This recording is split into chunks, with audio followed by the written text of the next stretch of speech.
we look at this thing and we're saying there's 5 rights they're establishing under the caveat or under the category of the right to reproductive decisions. And they list 5. They list 5 rights. And those are contraception, fertility treatment, continuing one's own pregnancy, miscarriage care, and abortion. Now, they buried the lead, obviously. Abortion's number 5. But we're trying to say, like, what were the other 4? Were those just words they said, I know, let's say that, let's say this, let's say the other thing, randomly listing something that sounds related to reproduction? Yes, and where on a few of those, where has anyone ever tried to infringe on those in the Ohio legislature or been involved in any capacity? That's the next thing we went after to say, okay, are these things somehow a threat? Are these like rights that have been waiting to be declared because of the great persecution of the masses? Or no. Especially they put contraception number 1. Who's trying to take away any woman's birth control pills in the state of Ohio? Nobody. No one. No, there's no war on birth control pills. I mean, let's just put that out there. I would say the same for miscarriage care. Who's not trying to help the woman who's having a miscarriage? Nobody. So all we could figure out was, well, this is the wrapping paper covering the box, just to try to get you looking at something else.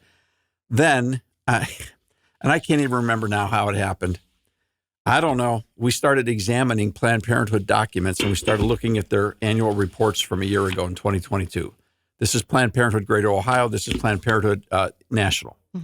And doggone, on page 29 of this particular, now, in the old days, you might have actually helped write one of these. I'm not exactly sure. All right. But, this is, I don't know who got the title, but the title of this one is Relentless. This is their annual report from a year ago. On page 29, I got to looking at their business plan. How do they make money and how do they get funding? And when I looked at page 29, darn if I didn't find all 5 of these alleged new rights are actually revenue streams for Planned Parenthood. Yeah. And the same thing is true at the state level. This is how they make their money. Now, that's what I saw in their documents, but I'm not going to call them and obviously get a straight answer from them. No. In this. So you were there. Are we close on this? Oh, 100%. On page 29, I see the same things: contraceptive services, testing and treatment. And I can track all 5 of the items right on abortion services right there. Is it an overstatement to say that Planned Parenthood is in essence writing their business plan into the state constitution? You are not wrong to say that. That would be 100% accurate. And this is what they're trying to do in every state.